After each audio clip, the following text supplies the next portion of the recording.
Ayyee hordoftoota keenya akkam jirtu lafa jirtanitti nagaan isiniif haa ta'u. Horaa baay'adhaa barqaa isiniin jenna lafa jirtanitti.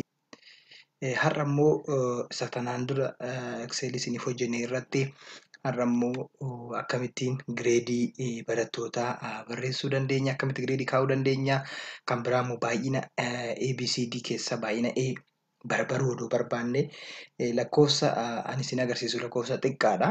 Fakkeenya fudhadhaatii barattoota 300-400 keessa warra A fidan adda baasaa yoo jedhamtan yookaan barattootuma 60 yoo ta'e A fidan adda baasaa shamara meeqaatu A fide shamara meeqa D fide osoo jedhanii hojjechuun isaa namatti ulfaata. Isa sana isinitti agarsiisuudhaafan har'a as dhiyaadhe jechuudha. Jalqaba irratti maqaa tartiibni lakkoofsaa asii tokko amma 16tti fakkeenyaaf jedhee tarreesseera. Itti aanee maqaa namootaa asii tarreesseera. Itti aanee korniyaa isaaniitis tarreesseera jechuudha. Amma fakkeenyaaf asitti inni kun dhiiradha kan jedhu dhiira jennaani isaan dubartootaan immoo du jennee bakka buusne miidii fakkeenyaaf 30 irraa akkasitti vaaliyuu raandamlii guuteefira. Abbaltii yookaan immoo assaayimentis akkasittiin guuteefira jechuudha. Akkasumas immoo faayinaalii 50 irraa haga kana fidan jedhee kaa'eefira. Tootaal isaa hojjechuudhaaf akkuma tanaan dura walii wajjiniin ilaalle jechuudha. Walqixa jennaa tootaalii argachuuf sam jennaa sana booda bantuu keenya hin banannaa lakkoofsi jalqabaa eessaa ka'a asii ka'a zen tuqaa 2 goona sana booda haga asiititti jennaani zen itti cufna jechuudha. Egaa itti cufneen booda isaan ala kan jiru kiliik goona jechuudha. Dhibbarraa haga kana fide jechuudha namni kuni. Isaan hafe immoo maal godhuu dandeenya? Asirra finnee iddoo gurraattii kanarra erga keenyaan booda kiliik goona hin qabna lefti kiliikii ni harkisna jechuudha. Sana jechuun hundumaafuu kaalkuleeshinii ni hojjeta jechuudha. Gireedii akkamittiin keenya kan jedhuuf as dhufna walqixa ta'a jenna.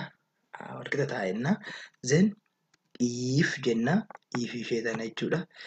If jenna. Vaaliyuun keenya immoo isa kanadha.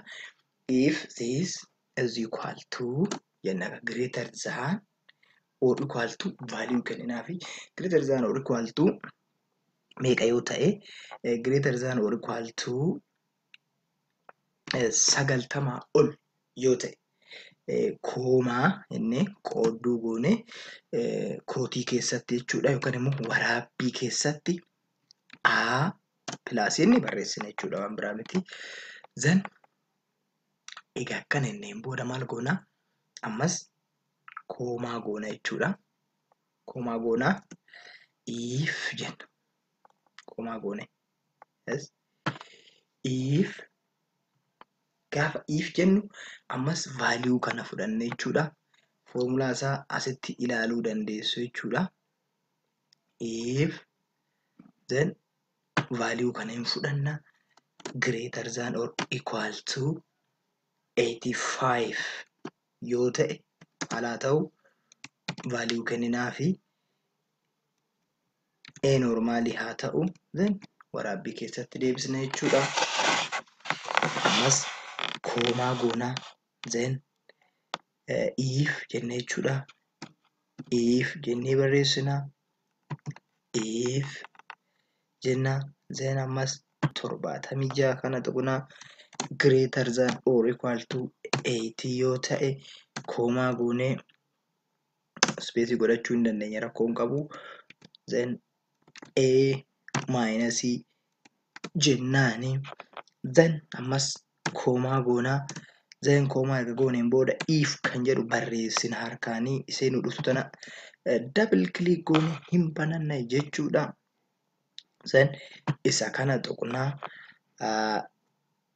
greater than or equal to by the way dhumarratti bantuu fi cuftuu waan nu jalaa baay'atuuf jalaa cufaa deemna.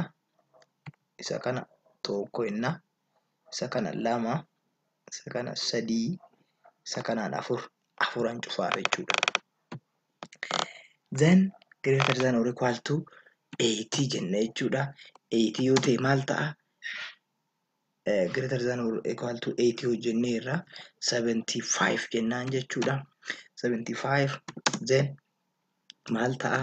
75 b plus ta'a jechuudha. Then koomaa inni xiif jenna.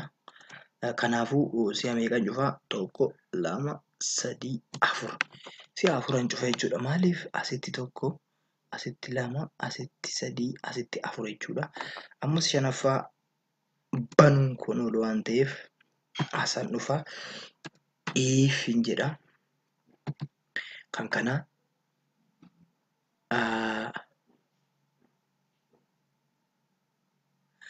lakkoofname takka 2 3 4 5 yes shani if ishee kana tuqna greater than or equal to 70 yoo ta'e maal ta'a?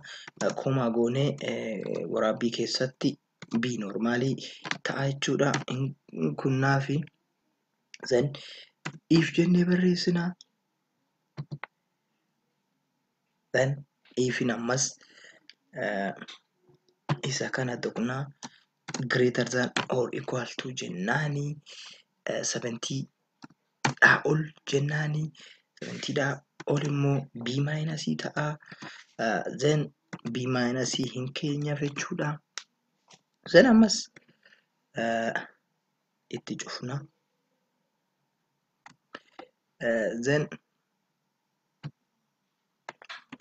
sana booddee egaa b minus jenneen booda ammas if jennaa.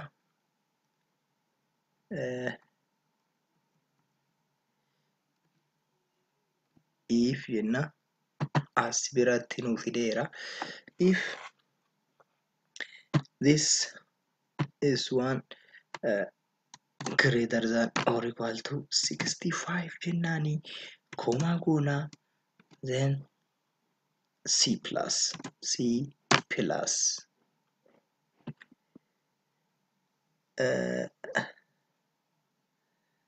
75 dha asitti 65 dha inni kun. Then b minus dha. B minus ta'a. Asitti immoo c plus 60 oli jechuudha. Then as dhufna keessatti gad deebifna koomaa goona if jennaani. Then ishee tana fudhanna. Egaa ammaatti meeqa akka baname akka hin dogoggorree jala cufaa fi hin jiru. Booda dhiirarii nutti dhufuu danda'a. 50 ol yoo ta'e immoo maal haa ta'u? Haa ta'u waliigaltee keenya jechuudha. Then if jennaan ammasii if jennee isa kana tuqnaa greater than or equal to 45 yoo ta'e maal ta'a? C minus ta'a jechuudha. C minus dha. Akkasittiin barreeffame jechuudha. Then 45 then 40 ol ammas takkanan deebi'a. If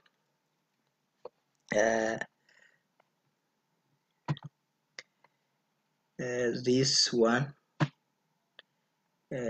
greater than or equal to 40 yoo ta'e maal haa ta'u jennaani?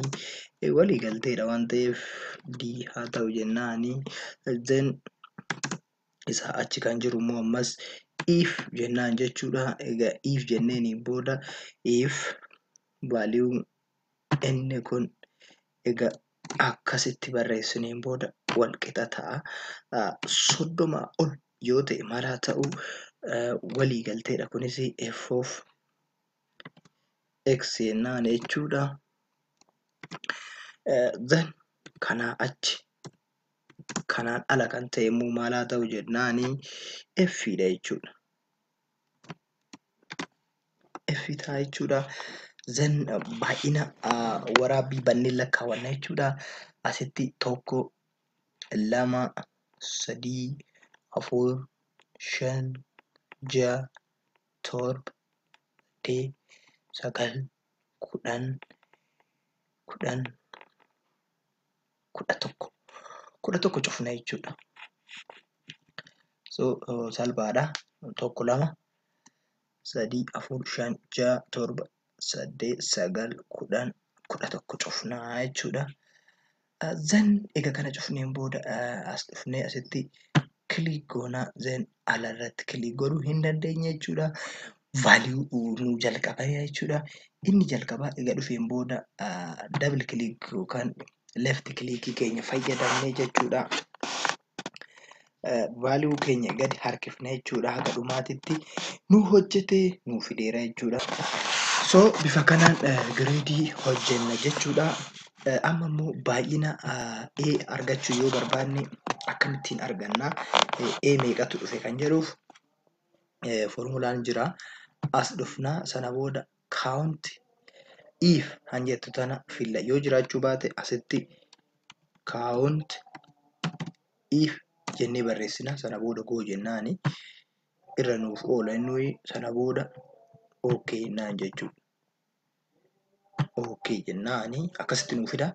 Reenjiin keenya eessaa hanga eessaati? Kana gradii kana keessaa kan nuti barbaannu A jechuudha. Akkasittiin itti circle godhee jira waan ta'eef A as keessaa kiraateriyaan keenya immoo maalidha? A yoo argatte jechuudha. A akkasitti baay'inni A meeqa jira? 4 nuun jedhaa jira. A plus yoo jenneen yoo meeqa nuun jedha laata? A plus nama tokko qofa fide jechuudha. C minus namni fide jira. Sumaanis laallee deemna jechuudha. Akkatti hojjetan erga bartanii C minus kan fide hin jiru jechuudha. C plus kan fide jira. C plus illee hin jiru nuun jechaa jira. B minus hin jira. B minus illee hin jiru nuun jechaa jira. Akkam dhugaadha kan jedhu dhaqneet mirkaneeffannaa. B plus noo meeqatu jiradha? 4tu jira nuun jechaa jira. B normaal noo meeqatu jira? 4tu jira. So nuti kan barbaanne Eedha waan ta'eef akkasitti barreessina jechuudha. Kootii keessatti yookaan waraabbii keessatti barreessuu hin dagatinaadha. Sana booda okay jennaan jechuudha. Then vaaliuun Eedha 4 jedha. Fakkeenyaaf lakkaa'uun dandeenye xiqqaadha waan ta'eef 1 as jira, 2 as jira, 3 as jira, 4ffaan as jira jechuudha. Dhugaadha jechuudha. Shamara meeqatu A fide kan jedhu immoo yoo hojjechuu barbaanne immoo isa immoo akkamitti hojjenna? Mala kanarraa adda ta'edha. Akka bartaniifan tokko tokkoon adda baasee isinitti agarsiisaa jira jechuudha. Foormulaa garaagaraa jechuudha. Kan darbe irratti maaksimamii fi miinimamii tootaalii maal ilaalle. Asirratti garuu addadha inni kuni. Excelii foormulaa baay'ee qaba isiniin jedheera. Kanaafuu f of x jennaa count isa ammaatirraa adda. Count if inni fct dabala if jennaani if sennaani if sam jechuudha waan biraa miti. Kiraateriyaa tokkoffaani as keessaa haa filatu. Maal filata? A warra fidan jennee ture.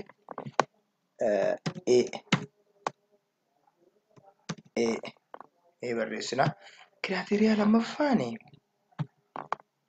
dubara as keessaa filatu saala keessaa. Kun immoo korniyaa keessa maal fillaa fi kootii keessatti qubee seeraan barreessuu qabdu baay'ee asitti du'uu jennee barreessine waan ta'eef du'uudhuma diin kaapitaalidha yuun smoolidha jechuudha. Isa kana irraanfachuu hin qabdanii. Sen meeqa baay'inni isaanii 2 jechuudha. Dhiira oduu jennee yoo dhiira meeqatu A fide laata? Dhiirris 2tu A fide jechuudha. Iskii A plus dhiira dubartiidha. Dhiirri A plus fide jira hin jiru. Dubaratu fide jechuudha. Asitti akkasittiin jijjiirree ilaaluu hin dandeenya. A plus kan fidde dubartiidha jechuudha. Nuti kan barbaanne ammoo waa'ee A waan ta'eef A dubartiin fidde meeqa kan jedhuu fi 2 jechaa jira jechuudha. Baay'ee gaariidha. Amma fakkeenyaaf A han dhufe 4dha. A tokko isaa kan eenyu fide? Caaltuu fide. A tokko isaa kan eenyu fide? Toltuu fide. A tokko isaa kan eenyu fide? Magarsaa fide. A tokko isaa kan eenyu fide? Caalchisaa fide. So dubara 2tu A fide jechuudha. Bifa kanaan gireedii hojjechuuf hin dandeenya. Baay'ina A, baay'ina B, baay'ina qubeelee yookaan immoo gireediiwwanii gargar baafnee beekuu hin dandeenya. Shamara meeqa yookaan dhiira meeqatu kana fide yookaan hamma kana fide jennee adda baasuu hin dandeenya. Eejiillee yookaan immoo umriillee itti daballee akka barbaannetti hojjechuu hin dandeenya. Kanarraa kanumaan raawwadheera. Yoo isinii galuu baate yookaan immoo wanti gaaffii isinii ta'e yoo jiraate koomentii irrattis na barreessuu hin dandeessu. Feesbuukidhaanis na barreessuu hin dandeessu. Karaa na argattan hundumaan na barreessuu hin dandeessu. Bixiriqaa tiyuub kan jedhu irra galtanii immoo woordiis ekseeliis barnoota garaagaraa kan nuti achirratti gallakifne afaan oromoodhaan hordofuu ni dandeessu. Isa hordoftan immoo yoo isinitti tole laayik sabskiraayib godhuu hin dandeessu. Namoonni biroo akka baraniif immoo sheer gootanii biraan ga'ullee hin dagatinaa isiniin jennaa. Waan nu hordoftaniif yeroo keessan aarsaa gootanii waan nu hordoftaniif galatoomaa isiniin jennaa. Bixiriqaa tiyuubii hin irraanfatinaa. Laayik sheer sabskiraayib gochuu kanarraa kanumaan xumurre yeroo biraa walitti deebinaa nagaatti.